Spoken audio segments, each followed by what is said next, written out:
أعوذ بالله من الشيطان الرجيم. بسم الله الرحمن الرحيم.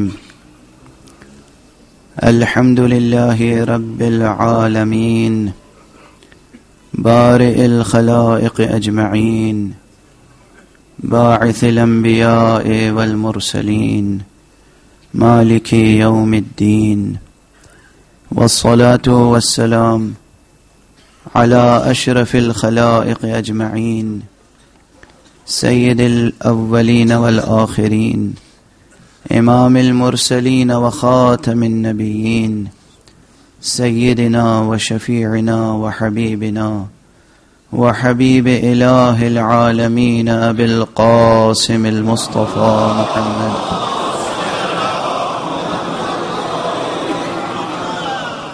وعلى أهل بيته الطيبين الطاهرين الهداة المهديين المعصومين المظلومين، واللعنة الدائمة على أعداء الدين أجمعين.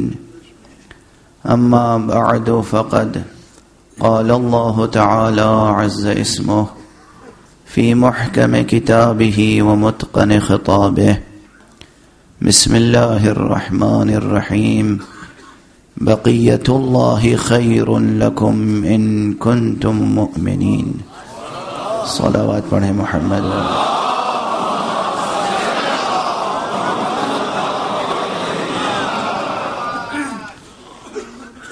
برادران دینی، عزیزان ایمانی، مجھے اس بات کا شدت سے احساس ہے کہ آپ حضرات دیر سے منتظر تھے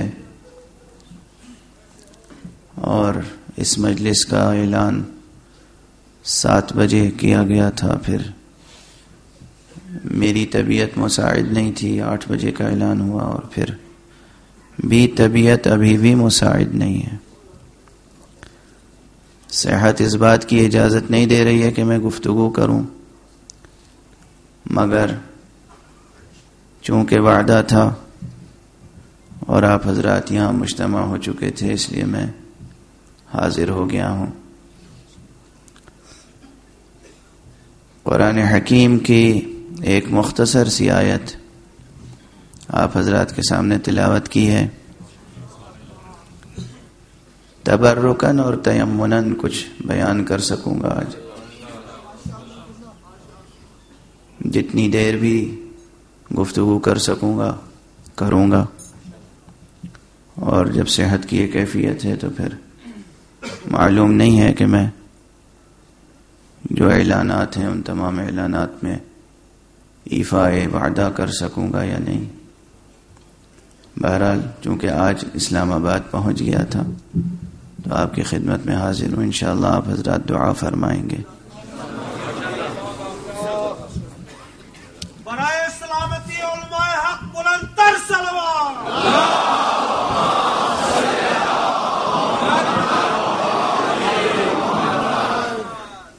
قرآن حکیم کی جو آیت میں نے ابھی آپ کے سامنے تلاوت کی ہے بے حد فکر انگیز ہے. قرآن حکیم کا اسلوب یہ ہے کہ وہ ماضی کی بات کرتے کرتے مستقبل کی بات کرنے لگتا ہے.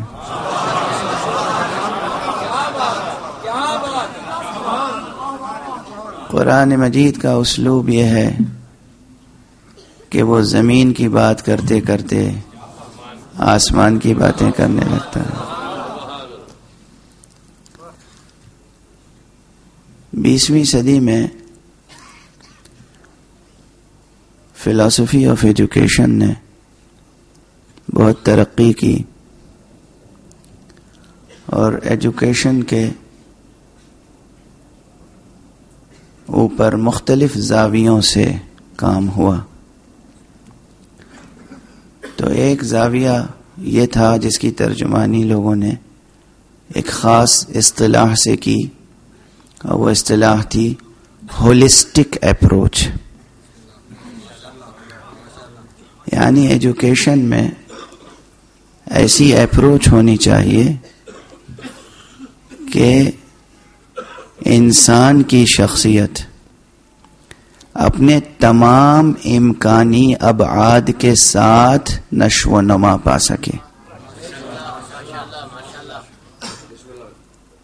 ہمارے بچے جو امانت الہیہ ہیں،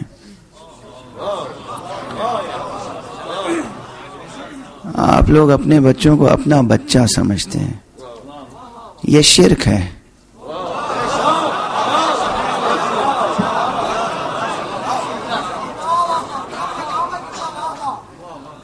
آپ کا بچہ آپ کی چیز نہیں ہے، امانت خدا ہے،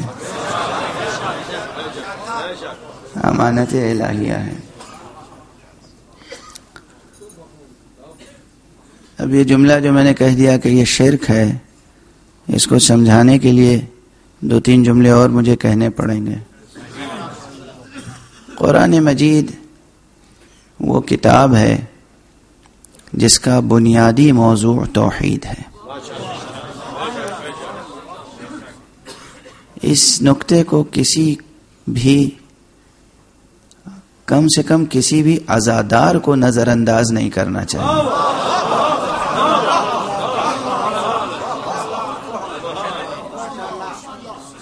جو بھی ولائے علی اور عزائے حسین سے وابستہ ہے،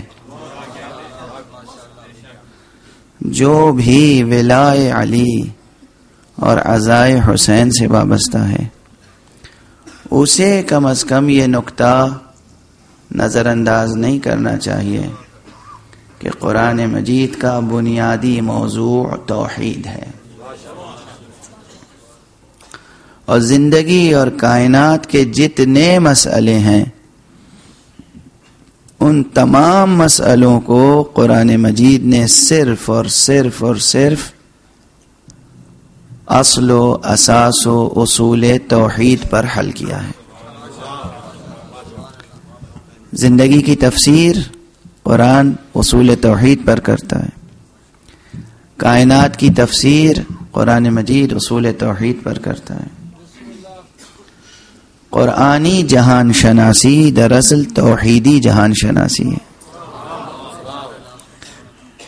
سائنس کی دنیا میں جو کاسمولوجی پر اسٹڈیز ہو رہی ہیں وہ الگ ایک جہت سے ہو رہی ہیں. قرآن مجید کی روشنی میں کاسمولوجی پر جب آپ غور کریں گے تو ہر ذرہ وابستہ بنظام توحید نظر آئے گا.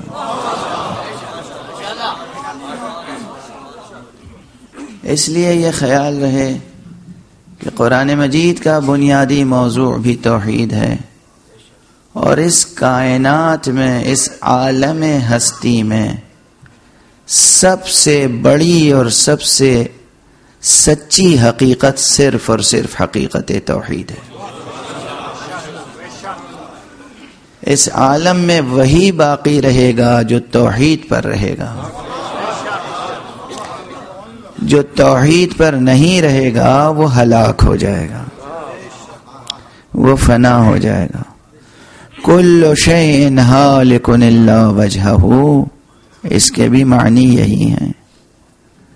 قرآن مجید کی ایک آیت ہے، کل شیء ہالک الا وجہہ، ہر چیز ہلاک ہونے والی ہے سوائے وجہ پروردگار کے، وجہ اللہ کے. ہر چیز ہلاک ہو جائے گی سوائے وجہ اللہ کے. اس بات کو سمجھیں اور ہر فرد اپنے اندر وجہ اللہ پیدا کرے.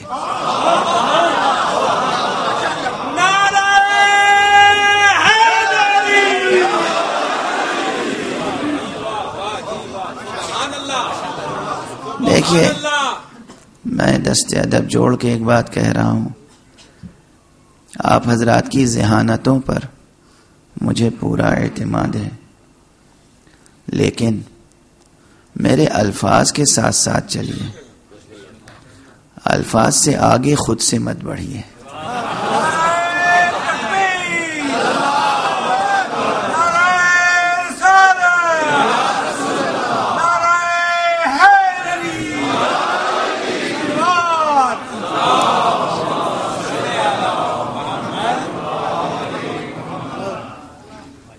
عرض کیا کہ یہ کائنات میں ہر وہ شے جو وابستہ بتوحید ہوگی وہی باقی رہے گی، اور جو وابستہ بتوحید نہیں ہوگی ہلاک ہو جائے گی۔ اس لیے ضروری ہے کہ ہم میں سے ہر فرد اپنے اندر وجہ اللہ پیدا کرے، اپنے اندر ہر فرد ہر وجود میں دو جہتیں ہیں۔ ایک جہت وہ ہے جو خالق سے جڑی ہوئی ہے، ایک جہت وہ ہے جو مادی دنیا سے جڑی ہوئی ہے۔ وہ جہت قوی ہوتی چلی جائے جو خالق سے جڑی ہوئی ہے۔ بقا کا راز بس یہ ہے، اس لیے کہ اس کائنات کی سب سے بڑی حقیقت صرف حقیقت توحید ہے، اور کوئی حقیقت نہیں ہے۔ قرآن مجید نے زندگی کے ہر چھوٹے بڑے مسئلے کو توحید سے جوڑ کے حل کیا ہے۔ چونکہ میری زبان پر بات آ گئی تھی اس لیے عرض کر رہا ہوں، اس دور میں ہمارا سب سے بڑا مسئلہ بچوں کی تربیت کا مسئلہ ہے۔ ہمیشہ ہر دور کا یہ مسئلہ سب سے بڑا مسئلہ ہے، مگر آج یہ مسئلہ زیادہ پیچیدہ ہو گیا ہے، کیونکہ آج جو عالمی نظام ہے، آج جو گلوبل سویلائزیشن ڈیولپ ہو رہی ہے، آج جو گلوبل آرڈر سامنے آ رہا ہے، ہر چیز کا گلوبلائزیشن ہو رہا ہے، ایجوکیشن کا بھی گلوبلائزیشن ہو رہا ہے، ہر چیز اس طرح ہو رہی ہے کہ وہ دنیا کے چند بڑے خونخوار سرمایہ داروں کے اشاروں پر ناچتی رہے، بس ہر چیز، یہاں تک کہ تعلیم، یہاں تک کہ ایجوکیشن۔ آپ پاکستان میں رہتے ہیں، ہم ہندوستان میں رہتے ہیں، کوئی ایران میں رہتا ہے، کوئی عراق میں رہتا ہے، کوئی کسی اور ملک میں رہتا ہے، کہیں بھی کوئی رہے، لیکن آج جو تعلیمی نظام ہے اس تعلیمی نظام کا المیہ یہ ہے کہ اس میں وجہ اللہ کا خیال نہیں رکھا گیا۔ جاب اورینٹڈ ایجوکیشن ہے، ویلیو اورینٹڈ ایجوکیشن نہیں ہے، اقدار زندگی سے تعلق نہیں ہے، اقدار انسانی سے تعلق نہیں ہے، اوصاف انسانی سے تعلق نہیں ہے۔ انسانیت کے جو اوصاف ہوتے ہیں، انسانیت کے جو اقدار ہوتے ہیں، وہ بنیاد نہیں ہے تعلیم کی۔ تعلیم کی بنیاد صرف یہ ہے کہ تعلیم بھی ایک وسیلہ بن گیا ہے دولت کے پیدا کرنے کا۔ وہ بھی آپ ایک پرزے سے زیادہ اہمیت نہیں رکھتے، آپ کام کر رہے ہیں، آپ کے ذریعے سے دولت کوئی اور کما رہا ہے۔ یہ ہے زندگی کی تلخ سچائی، یہ ہے زندگی کی کڑوی سچائی۔ اسے ہمارے ہر فرد کو سمجھنے کی ضرورت ہے، ہر مرد کو سمجھنے کی ضرورت ہے، خواتین میں سے ہر خاتون کو سمجھنے کی ضرورت ہے۔ ہماری ماؤں کو یہ سمجھنا چاہیے، ہماری بہنوں کو یہ سمجھنا چاہیے، ہمارے بھائیوں کو یہ سمجھنا چاہیے کہ ہم کس دور میں زندگی بسر کر رہے ہیں، اس دور کے تقاضے کیا ہیں، مستقبل کے تقاضے کیا ہیں، دنیا کے تقاضے کیا ہیں، آخرت کے تقاضے کیا ہیں، آنی و فانی و وقتی تقاضے کیا ہیں، باقی و لازوال و سرمدی تقاضے کیا ہیں۔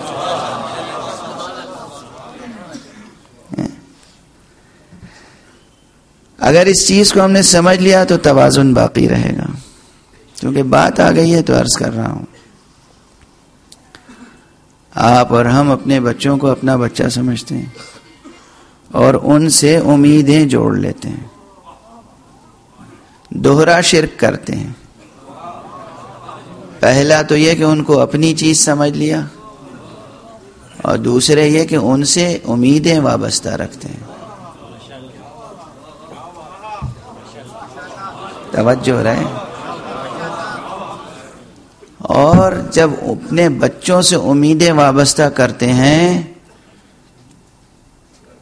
تو کوئی آ کر یہ فتویٰ صادر نہیں کرتا کہ شرک میں مبتلا نہ ہو. توجہ ہے. جبکہ میں جو بات عرض کر رہا ہوں وہ حقیقی ہے، واقعی. قرآن مجید میں سورہ مبارک ہے کہف میں ہے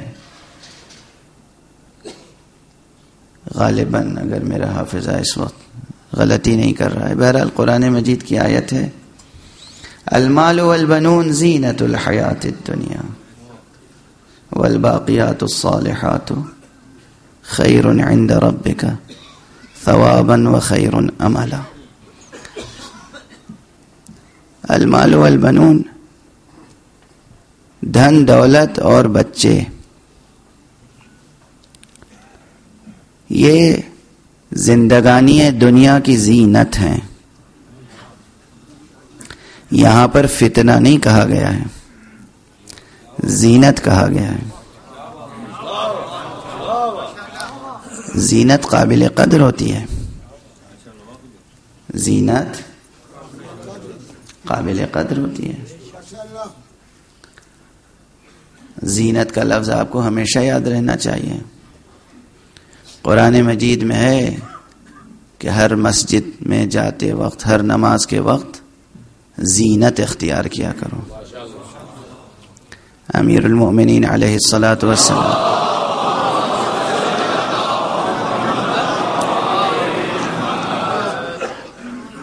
ارشاد فرمایا ہے وَلَا تُرِيَنَّ النَّاسَ إِلَّا تَجَمُّلًا نَبَابِكَ دَهْرٌ أَوْ جَفَاكَ خَلِيلٌ. جب بھی تم گھر سے نکلو، لوگوں کے سامنے آؤ، تو چاہے دنیا نے تمہارے اوپر کتنا ہی ستم ڈھایا ہو، چاہے غیروں نے ستم ڈھایا ہو یا اپنوں نے بے وفائی کی ہو، مگر جب تم لوگوں کے سامنے آؤ تو زیب و زین کے ساتھ آؤ.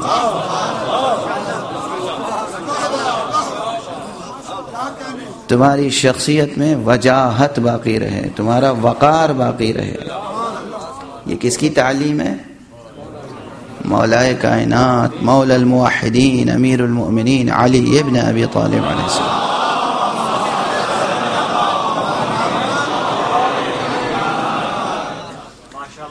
جب بھی تم کسی کے سامنے آؤ تو اپنی زیب و زینت. اللہ سبحانہ و تعالی نے حدیث کا مضمون ہے، اور یہ مضمون مکرر آیا ہے حدیث میں، احادیث قدسیہ میں، احادیث نبویہ میں، احادیث معصومین علیہم الصلاۃ والسلام میں. مکرر یہ مضمون آیا ہے جس میں کہا گیا ہے کہ اللہ نے تمہیں ہر چیز کا حق دیا ہے مگر اپنے نفس کو ذلیل کرنے کا حق نہیں دیا.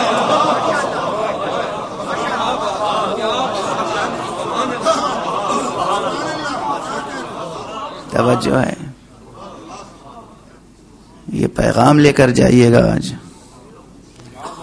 اللہ نے آپ کو ہر چیز کا حق دیا ہے مگر اپنے نفس کو ذلیل کرنے کا حق نہیں دیا ہے. آپ اپنے نفس کو ذلیل نہیں کر سکتے، اور جس طرح آپ اپنے نفس کو ذلیل نہیں کر سکتے اسی طرح آپ کسی اور کے نفس کو بھی ذلیل نہیں کر سکتے.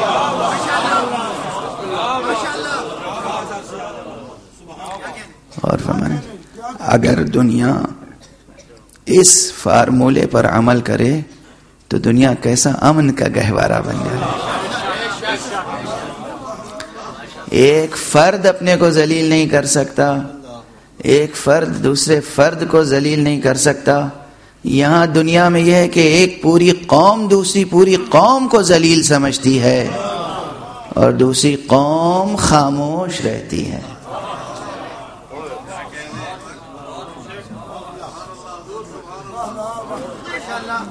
افراد کی بات تو الگ رہی، قوموں کا یہ حال ہے. ایک قوم اپنے کو، ایک نیشن اپنے کو عزیز سمجھتی ہے اور دوسرے کو ذلیل سمجھتی ہے. اور جب تک یہ رہے گا دنیا میں امن قائم نہیں ہو سکتا، نہیں ہو سکتا. بہرحال باتیں آتی چلی جاتی ہیں زبان پر، تو گزارش کرتا چلا جاتا ہوں. عرض یہ کر رہا تھا کہ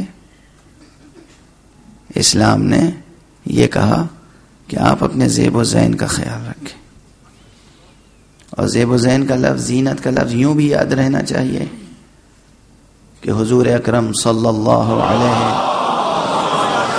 وآلہ وسلم کا یہ ارشاد گرامی بھی آپ کے دلوں میں محفوظ ہوگا، گوشے دل میں ہمیشہ محفوظ ہوگا. آپ کے گنبد جاں میں اس کی گونج رہتی ہوگی کہ حضور نے فرمایا زینوا مجالسکم بذکر علی ابن ابی طالب.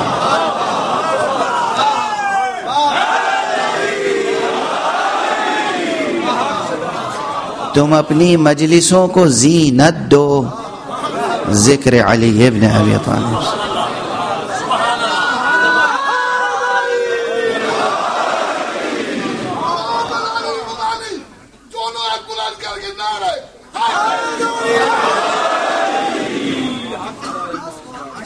تم اپنی نشستوں کو مجھے بیان کرنے دیجئے.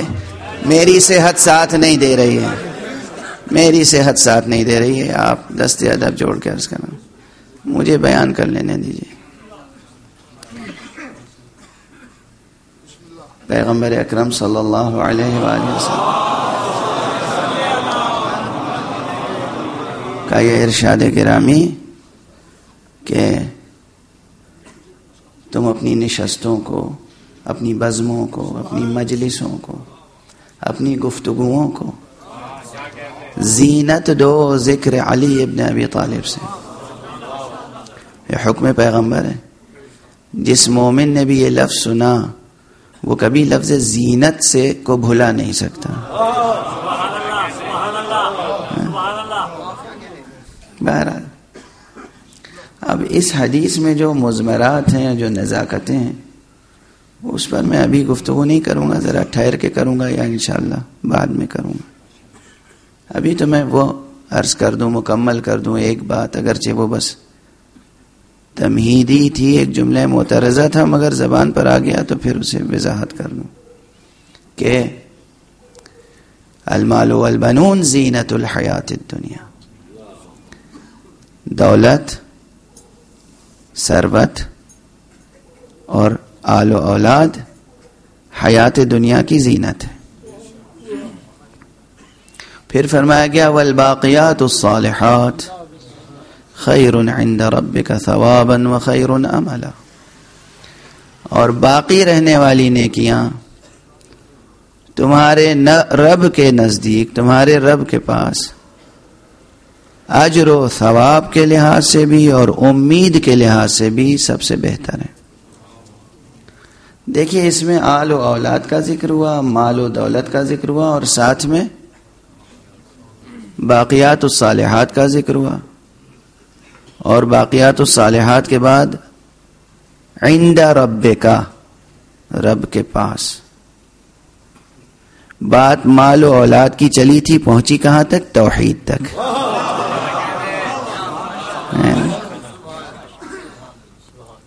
اس آیت پر غور کیجئے، اور اگر یہ بات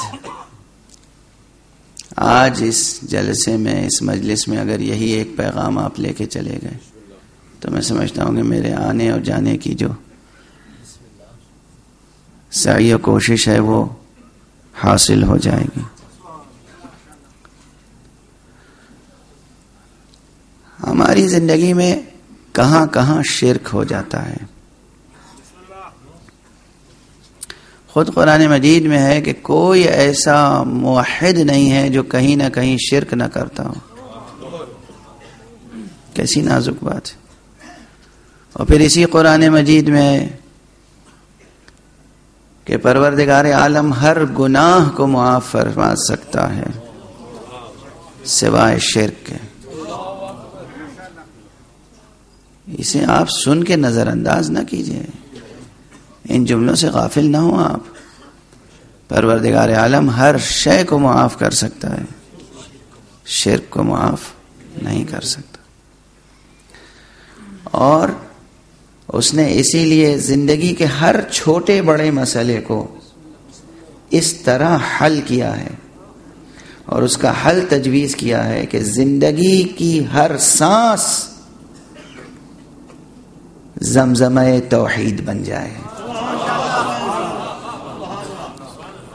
انسان کا ہر عمل بندگی رب واحد و احد و فرد و صمد بن جائے. یہ جو میں نے عرض کیا، آپ دیکھیے ہر گھر میں یہ ہوتا ہے، کسی نہ کسی منزل میں ہوتا ہے کہ لوگ بچوں کو، بہرحال بچے ہمارے بچے ہیں، ہم انہیں اپنا تو سمجھیں گے، مگر اپنا سمجھنے سے پہلے یہ یاد رکھنا چاہیے کہ یہ کسی کی عطا ہے.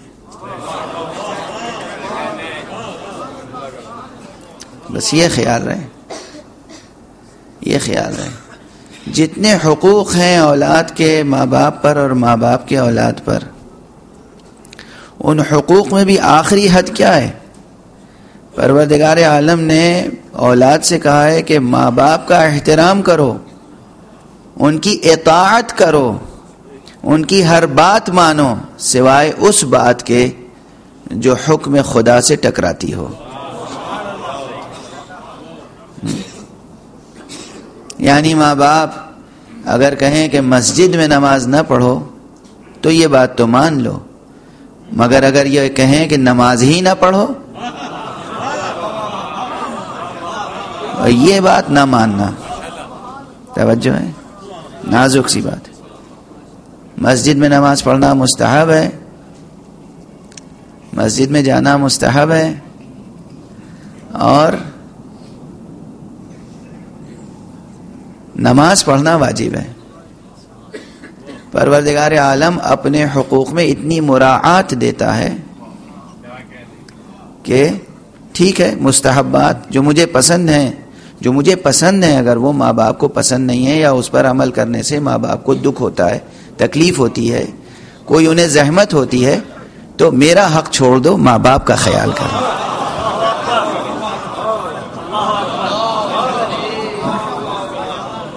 اور فرما رہے ہیں اللہ کو تو یہ پسند ہے کہ مسجد میں آ کے نماز پڑھو، مگر اگر ماں باپ کو تمہارے مسجد میں جانے سے تنہائی گھر میں محسوس ہوتی ہے،